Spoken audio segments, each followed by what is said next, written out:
124 days since Brittney Griner was wrongfully imprisoned in Russia. And we would like to urge the Biden administration to do everything they can to help bring our teammate home. We want to, for her family, for our community, and most importantly for Brittney. And she's not, this is not a situation. 124 days is a long, long time. And we need to get her home as soon as possible. And that's only going to happen if President Biden makes the decision to bring her home. So we urge him strongly to take that step. And if you know him, call him, because we need her home. Thank you.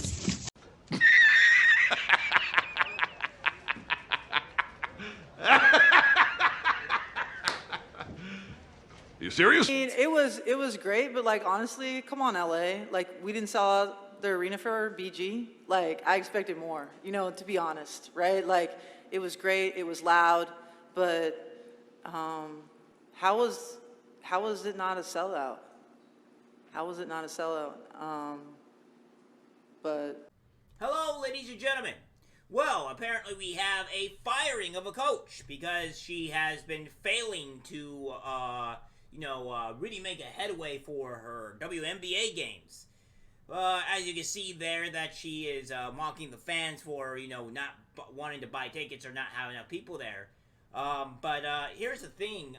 The WNBA is on life support. And what I mean by life support is held by life support by the NBA. And if you want to have more people show up, make a better product. Unfortunately, you do not make a better product because not enough people want to buy or go into the WNBA. And also another thing too is that most people don't like Brittney Griner. Let's be honest here. Even when it was the return for Brittney Griner, it was empty. So yeah. At center. Standing 6'9".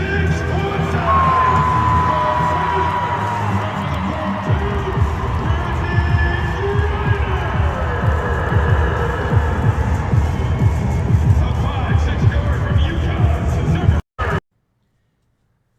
And another thing, here we will find you this clip, this right here, that this coach is woke, which is normally not a problem if you're not being political, but she was being really political in every part of the avenue of this, and you don't, people are not coming here for political points, all right? They're just here to watch the game, and the fact that you are becoming really political and really try to go for gun rights, the women with gun rights and all that stuff, which we know the WNBA is very far left, but yeah, it doesn't really hit home, all right?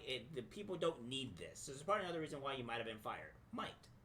I'm really excited tonight that our team has decided to support the fight against gun violence in America. And as part of that, myself and Brianna Turner, we met with a group of activists in our community last week. And it was really emotional. They shared their stories. And they were moms. I'm a mom too. And so it was just...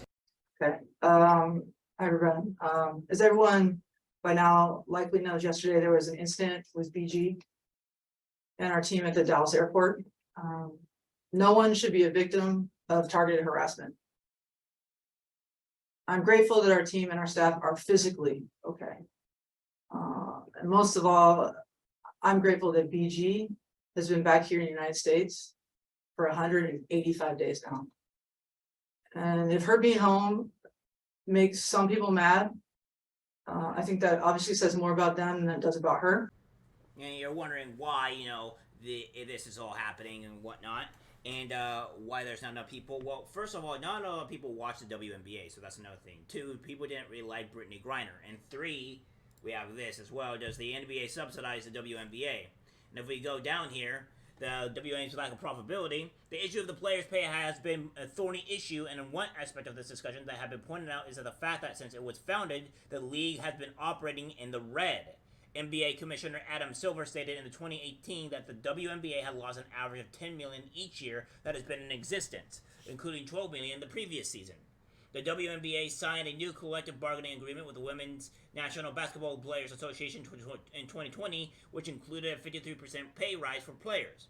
Before the new agreement, the average salary for a player was approximately $116,000, and now the base salary is $130,000 with additional bonuses and incentives. This increase could mean even bigger subsidies from the NBA if the NBA does not find a way to become more profitable. So yeah, that's part of another reason why. We also have this, as we said before. So the Phoenix Mercury had fired head coach Vanessa Nygaard after a 2010 start to the season. The team announced Sunday. Here's what you need to know. Nygaard joined the Mercury ahead of the 2022 season and compiled a 17-31 record during her tenure. Lead assistant coach Nikki Blue has been elevated to interim head coach for the rest of the 2023 season. Phoenix holds the worst record in the WNBA and is coming off of Saturday's 97-74 loss to the rebuilding the Seattle Storm. What went wrong? Nygaard, I think is how you pronounce it, was dealt to the toughest hand in the WNBA last season as a projected Phoenix team turned into a season from hell thanks to Brittney Griner's unlawful detainment. The coach was tasked with being the spokesperson for the team to take the burden of the players, a job she handled admirably, and she still managed to get the Mercury to the playoffs, even though they were missing Skylar Diggins-Smith and Deanna Taurasi at the end of the year. However, Nygaard struggled with some of the interpersonal aspects of being a head coach, as a prize-free agent signed Tina Charles asked to leave midway through the year, and Diggins-Smith called her coach a clown on Twitter. It's unclear if Nygaard and Diggins-Smith even have a relationship with the star point guard on a maternity leave. Her absence and the lack of clarity on her return have been a cloud over Phoenix season merchant. This season isn't going to according to plan. With Griner back, the theory was that the Mercury would return to a playoff team, considering a similar crew reached the WNBA Finals in 2021. However, Phoenix has the worst net rating by a mile. Injuries have once again afflicted the Mercury, as Griner and Taurasi have combined to miss 6 games, and Diggins-Smith hasn't suited up. Still, the team often looks unprepared, repeatedly beaten by the same actions the succession on the court, other than Griner's all-star return. Nothing has really gone according to plan for the franchise. Phoenix announced Blue will assume head coaching duties for the remainder of 2023, but keep an eye on the former WNBA star Teresa Witherspoon when the Mercury opened up hiring process. She was one of the finalists for the job before Nygaard was hired and was recently let go from a role with the New York Orleans Pelicans. What they're saying: we have chosen to make a change at head coach. Mercury general manager Jim Pittman said in a statement, "We thank Vanessa for the way she endured and managed the adversity of the last year. Plus, our organization and our fans have high expectations for this team, and we have not reached those with our performance this year. We have confidence in the job Nikki Blue will do as an interim head coach for the remainder of the 2020 season."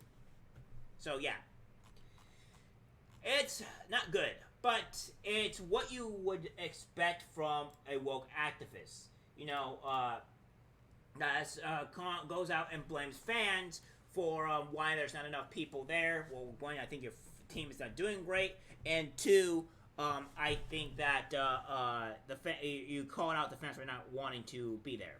Again, as I said, as we covered just recently, that your ability to recognize on how bad the WNBA is as a whole, not just your team, and realizing that nobody is going to go and pay for things if you guys are not even making a profit. If you have to be a subsidiary to WNBA, to the NBA, just for you guys to make or pay your players, then it's a huge problem.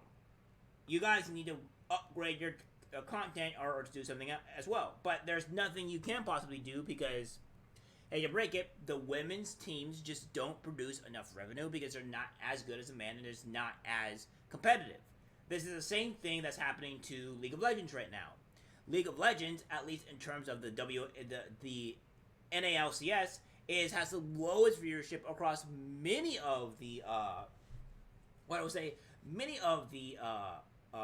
regions, right? Even some of the Polish regions, it's not doing as it's being beaten by, and that's just mostly due to very bad content, and the actual competitive play is very low. People want to see very competitive games and interesting games. This is true throughout pretty much everything. when you go watch any of the high-ranking teams, such as T1 or any of the teams that are first place or whatever, those people will normally get higher viewership just because it's probably the match of the day or what have you, and people want to see a real good performance. If you have bad performance, you're just not going to get enough viewers. It's the same concept here with the WNBA. You guys don't perform well. You don't have good.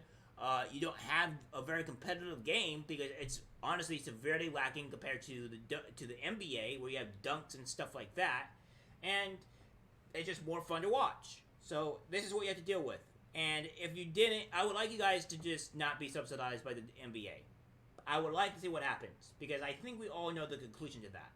But this is just what you get for attacking your fans and thinking that you that they owe you something. Fans don't owe you anything, all right? You owe the fans something, and if you don't give the fans what they want, well, that's your fault. All right, guys, that's it for the video. Like, subscribe, share. As always, take care.